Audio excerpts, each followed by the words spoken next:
పవన్ కళ్యాణ్ గారు deputy CM అయ్యారు. ఆయన సీఎం అయిన కానీ అంటే డిప్యూటీ సీఎం అయిన కానీ ఆయన తీసుకునే విధానం కూడా ప్రతి ఒక్క విధానాలు కూడా కొత్తగా ఉన్నాయి. రీసెంట్ గా కూడా చూసుకుంటే పంచాయతీ నిధులు అంటే స్వతంత్ర దినోత్సవాల కోసం 100 రూపాయలు ఉన్న నిధులు ఏవైతే ఉన్నాయో 10,000కి పెంచి 250 ఉన్నదాన్ని 25,000 వరకు పెంచారు. పైగా పారిశుద్ధ్య కార్మికుల్ని స్వతంత్ర వీరులందరినీ కూడా సత్కరించండి, బాగా ఘనంగా చేయండి అని చెప్తున్నారు. ఆయన విధానాలు ఎలా అనిపిస్తున్నాయి సార్? ముందుగా అందరికీ నమస్కారం. పవన్ కళ్యాణ్ గారు ఉప ముఖ్యమంత్రి అయిన దగ్గర నుంచి అని మీరు అంటున్నారు, కానీ మాకైతే గత 10 ఏళ్లుగా ఆయన తెలుసు. స్వాతంత్ర దినోత్సవం రోజు ఎంత ఘనంగా మన పార్టీ సెంట్రల్ ఆఫీస్లో వేడుకలు చేసేవారో మేము చూసేవాళ్ళం. ఆయనకి ముందు పార్టీ యొక్క అంటే ప్రతినిధిగా కాకుండా ఒక దేశ భక్తుడిగా, దేశానికి ఎంతో సేవ చేద్దామనే ఒక వ్యక్తిగా మన ఆంధ్ర రాష్ట్ర ప్రజలకు తెలుసు. దాన్ని ఈరోజు ముందు చేసుకుంటూ పవన్ కళ్యాణ్ గారు తీసుకున్న చరిత్రాత్మక నిర్ణయం ఇది. ఒక చిన్న పంచాయతీకి 10,000, మేజర్ పంచాయతీకి 25,000 అంత నిధి ఇచ్చినప్పుడు ఏమవుతుందంటే ఆటోమేటిక్గా వేడుకలు ఎంతో ఘనంగా జరుగుతాయి. ఈరోజు స్వాతంత్ర దినోత్సవం వచ్చి మనకి 75 సంవత్సరాలు మించిపోయినాయి. అయినా సరే మన ఆంధ్రప్రదేశ్లో ఇన్ని సంవత్సరాలుగా లేని స్వాతంత్ర వేడుకలు ఈ 2024 సంవత్సరం దగ్గర నుంచి జరగకపోతున్నాయి. ఈ జరగడంతో పాటు ఏమవుతుందంటే పవన్ కళ్యాణ్ గారు తీసుకున్న ఈ నిర్ణయం ప్రజలందరికీ ఒక మంచి సందేశాన్ని పంపిస్తాయి. అక్కడున్న పిల్లలు, స్కూల్కి వెళ్ళే పిల్లల దగ్గర నుంచి అందరూ ఆ వేడుకల్ని చూసి స్వాతంత్ర దినోత్సవం యొక్క మహత్వాన్ని తెలుసుకుంటారని చెప్పి పవన్ కళ్యాణ్ గారు నిర్ణయం తీసుకున్నారు.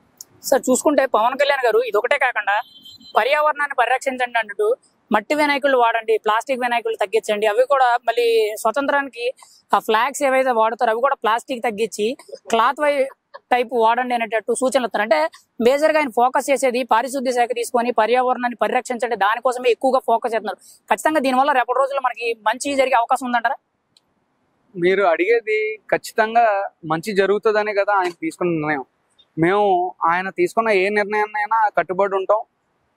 మేమే కాదు, ఆంధ్ర రాష్ట్ర ప్రజలందరూ కూడా ఆయన చేసే ప్రతి మాటకి, చేసే ప్రతి పనికి కట్టుబడి ఉంటున్నారు. ఎందుకంటే అది పర్యావరణానికే కాదు, వాళ్ళ సొంతంగా కూడా ఎంతో మంచి చేకూర్చేలాగా ఉంటుంది. ఒక విషయం ఏంటంటే ఈరోజు పర్యావరణం గత 5 సంవత్సరాలుగా కాదు, గత 75 సంవత్సరాలుగా కూడా పాడైపోయింది. ఈ రోజైనా సరే ఈ సరైన నిర్ణయం తీసుకోకపోతే రానున్న భవిష్యత్తులో మా పిల్లలు, వాళ్ళ పిల్లలు ఎంతో ఇబ్బంది పడే పరిస్థితి రాబోతుంది. దాన్నే అధిగమించడానికి ఈరోజు మా అధినాయకుడు పవన్ కళ్యాణ్ గారు ఈ చరిత్రాత్మక నిర్ణయం తీసుకొని ప్లాస్టిక్ ని వాడవద్దు, ఎటువంటి పొల్యూషన్ ని క్రియేట్ చేయొద్దు అని చెప్పి ఆయన చెప్పడం, దాన్ని తూచా తప్పకుండా అందరూ పాటిస్తారని చెప్పి నమ్ముతున్నాం. సార్ ఇప్పుడు చూసుకుంటే పవన్ కళ్యాణ్ గారు పారిశుద్ధ్య శాఖలో భాగంగా చెత్త మీద గత ప్రభుత్వంలో ముఖ్యమంత్రి చెత్త మీద పన్నేశారు. కానీ ఈయన చెత్త మీద సంపద సృష్టిస్తాను, ఇంతమందికి ఉద్యోగాలు ఇప్పిస్తాను, దీంట్లో ఒక కొత్త విధానం సృష్టిస్తానని చెప్పి ఆయన ఒక కొత్త ప్రాజెక్ట్ ను కూడా మొట్టమొదటిగా దాన్ని పిఠాపురంలోనే మొదలు పెడతానని చెప్పారు. దానివల్ల ప్రజలకు ఎంతవరకు మంచి జరిగే అవకాశం ఉందంటే దాదాపుగా సంవత్సరానికి 2,600 కోట్ల వరకు ఆదాయం సృష్టించవచ్చు అని చెప్తున్నారు. ఖచ్చితంగా జరిగే పని అని అంటారా? ముందుగా ఒకటైతే చెప్పాలండి, పర్యావరణాన్ని రక్షిస్తే ఆటోమేటిక్ గా ఈ చెత్త నిర్మూలన కూడా జరగాలి. చెత్త నిర్మూలన ఎప్పుడైతే జరుగుతుందో అది యాక్చువల్ గా రాష్ట్ర ప్రభుత్వానికి కానీ కేంద్ర ప్రభుత్వానికి కానీ భారంగా మారే పరిస్థితి. కానీ పవన్ కళ్యాణ్ గారు ఎంతో అధ్యయనం చేయించి ఎంతో మంది ప్రముఖులతో మాట్లాడి ఈ ఫీల్డ్ లో ఉన్న శాస్త్రజ్ఞులతో మాట్లాడి ఆయన చేసింది ఏంటంటే చెత్తని ఎలాగా సంపదగా సృష్టించవచ్చు అని చెప్పి ఒక అధ్యయనం చేశారు. ఆ అధ్యయనాన్ని ఈరోజు ఒక పైలట్ ప్రాజెక్ట్ గా పిఠాపురం ఎంచుకోవడం, ఆ పిఠాపురం కాకినాడ డిస్టిక్ లోకి వస్తుంది. అదే కాకినాడ డిస్టిక్ లో ఉండేవాళ్ళం మేము, మాకు తెలుసు దాని యొక్క ప్రాముఖ్యత ఏంటన్నది. పిఠాపురంలో ఎప్పుడైతే ఈ చెత్త నుంచి సంపదన మనం తయారు చేసుకుంటామో అది దేశవ్యాప్తంగా, రాష్ట్ర వ్యాప్తంగా పూర్తిగా అల్లుకొని జనాలందరూ ఈ చెత్త నుంచి సంపద సృష్టించి రాష్ట్ర ప్రభుత్వం, కేంద్ర ప్రభుత్వం లాభపడేలా జరుగుతుందని చెప్పి నమ్ముతున్నాం. సార్ ఇప్పుడు చూసుకుంటే పవన్ కళ్యాణ్ గారు అధికారంలోకి వచ్చి దాదాపుగా 2 నెలల్లో పూర్తి చేసుకున్నారు. ఎలా అనిపిస్తుంది సార్ ఈయన పరిపాలన? రాబోయే రోజుల్లో ఎలా ఉండబోతుంది అంటారు? ముందు మేము జనసేన పార్టీ తరఫు నుంచి ప్రశ్నించే గొంతుకు అయ్యి ఉన్నాం. ఈరోజు ఆ ప్రశ్నించే గొంతుకు కాస్త సమస్యను తీర్చే గొంతుకు అయింది, సమస్యను తీర్చే చెయ్యి అయింది. ఈరోజు ఎట్టి పరిస్థితుల్లో ఆంధ్ర రాష్ట్ర ప్రజలందరికీ ఎలాంటి సమస్య ఉన్నా గత 10 రోజులుగా, రాబోయే ఇంకొక నెల రోజులు కూడా ఇక్కడ సమస్యలు ఏదున్నా సరే దాన్ని పరిష్కరిస్తాం, వీలైతే అప్పటికప్పుడే దానికి సమాధానం తీసుకొస్తాం అని చెప్పి కంటాబద్ధంగా చెప్పి ఎమ్మెల్యేలని ఎండలో కూర్చోబెట్టి పని చేయించుకునే ఏకైక ప్రథమ పార్టీ ఆంధ్ర రాష్ట్రంలో జనసేన పార్టీ. అలాంటి పార్టీ ఉంటుందని చెప్పి తెలిసే మేమందరూ దానితో పాటు నడడం, వాళ్ళు చెప్పే అడుగుజాడల్లో నడవడం జరిగింది. ఈరోజు మేమే కాదు, ఆంధ్ర రాష్ట్ర ప్రజలందరూ కూడా ఇదే నమ్ముతున్నారు. పవన్ కళ్యాణ్ గారు తీసుకున్న నిర్ణయం వల్ల ఆంధ్ర రాష్ట్రం సుభిక్షంగా సంతోషంగా ఉంటుంది. సార్ ఈరోజు చూసుకుంటే పవన్ కళ్యాణ్ గారు మీరు అన్నారు కదా, డైరెక్ట్ ప్రజాప్రతినిధిని ఎమ్మెల్యేని రోడ్డు మీద కూర్చోటి పనిచేస్తున్నారు. ఇటు ప్రజల సమస్యలు తీర్చడానికి జనవాణి కార్యక్రమం, అటు కార్యకర్తల సంక్షేమం కోసం క్రియాశీలక సభ్యత్వాలు అంటే జనసేన మెంబర్షిప్స్ స్టార్ట్ చేశారు. ఇప్పుడు వరకు భారతదేశంలో ఎన్నో పార్టీలు ఉన్నాయి, ఎంతో మంది రాజకీయ నాయకులు ఉన్నారు, కానీ ఎవరు కూడా ఇలా నిర్ణయాలు తీసుకోలేదు. కానీ పవన్ కళ్యాణ్ గారు ఏది తీసుకున్నా కానీ డైరెక్ట్ గా కానీ ఇండైరెక్ట్ గా కానీ ఎంతో కొంతమందికి మేలు చేకూరుతుంది. ఈయన రాజకీయ విధానాలన్నీ కూడా కొత్తగా అనిపిస్తాయి. మరి ఇలాంటి పార్టీలో మీరు కూడా ఒక భాగమైనందుకు ఎలా ఫీల్ అవుతున్నారు సార్?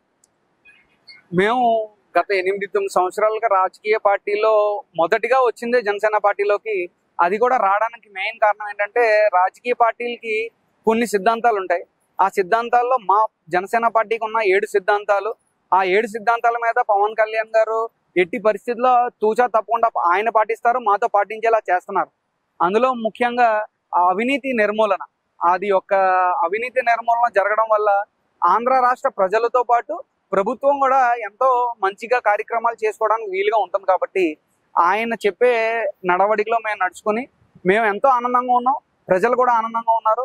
2024 ఇప్పుడే ప్రజాపాలన మొదలైంది కాబట్టి రేపు రాబోయే 2029 వరకు కూడా ఇదే పాలన కొనసాగుతుందని చెప్పి నమ్ముతున్నాం. సార్ ఫైనల్ గా అయితే ఒక క్వశ్చన్, గవర్నమెంట్ లో ఈ రోజు కూటమి ప్రభుత్వంలో మీరు భాగంగా ఉన్నారు. మరి ఏ రోజు మీరు స్వతహాగా గవర్నమెంట్ స్థాపించి పవన్ కళ్యాణ్ గారిని సీఎం అనే నినాదాల్ని స్వచ్ఛందంగా పూర్తి చేసే అవకాశం ఎప్పుడు జరుగుద్ది అంటారు? అంటే 29లోనా 34లోనా అని? ఒక విషయం మనం తెలుసుకోవాలండి. ఈ రోజు ప్రజలకి ఉపయోగపడడానికి పవన్ కళ్యాణ్ గారు రాజకీయాల్లోకి వచ్చారు, ఉపయోగపడుతున్నారు. ఈ రోజు ఉప ముఖ్యమంత్రి అయ్యారు. మొదటిసారి ఎమ్మెల్యేగా ఎన్నికైన అతను ఉప ముఖ్యమంత్రి అవడం నాకు తెలిసి చరిత్రలో ఎవరిది చేయలేదు, ఎవరు అవ్వలేదు. ఉప ముఖ్యమంత్రి అని చెప్పి చెప్పడానికి మాత్రమే ఆయన. ఒక విధంగా చెప్పాలంటే మా కాకినాడ డిస్ట్రిక్ట్, మా ఆంధ్రప్రదేశ్ మొత్తానికి ఆయనే సీఎం. మేము ఆయన్ని సీఎం గానే కొలుస్తున్నాం, సీఎం గానే భావిస్తున్నాం. ఆయన చెప్పిన ప్రతి నిర్ణయం అక్కడున్న అధిష్టానంలో ఉన్న నారా చంద్రబాబు నాయుడు గారు కూడా తూచా తప్పకుండా ఆయన మాటలు విని దాన్ని పాటిస్తున్నారు. కాబట్టి ఆయన సీఎంఏ అవ్వాలని మేము పెద్దగా పట్టించుకోవట్లేదు. కానీ మేము ఒక విషయం అయితే కంటాబద్ధంగా చెప్పగలం, 2029లో ఆయనే సీఎం అవుతారు. ఎందుకంటే మేము అలాగ కష్టపడి జనాల్లోకి ఇంకా జనసేన పార్టీని తీసుకెళ్తూ దాన్ని బలోపేతం చేస్తాం. Right sir, thank you.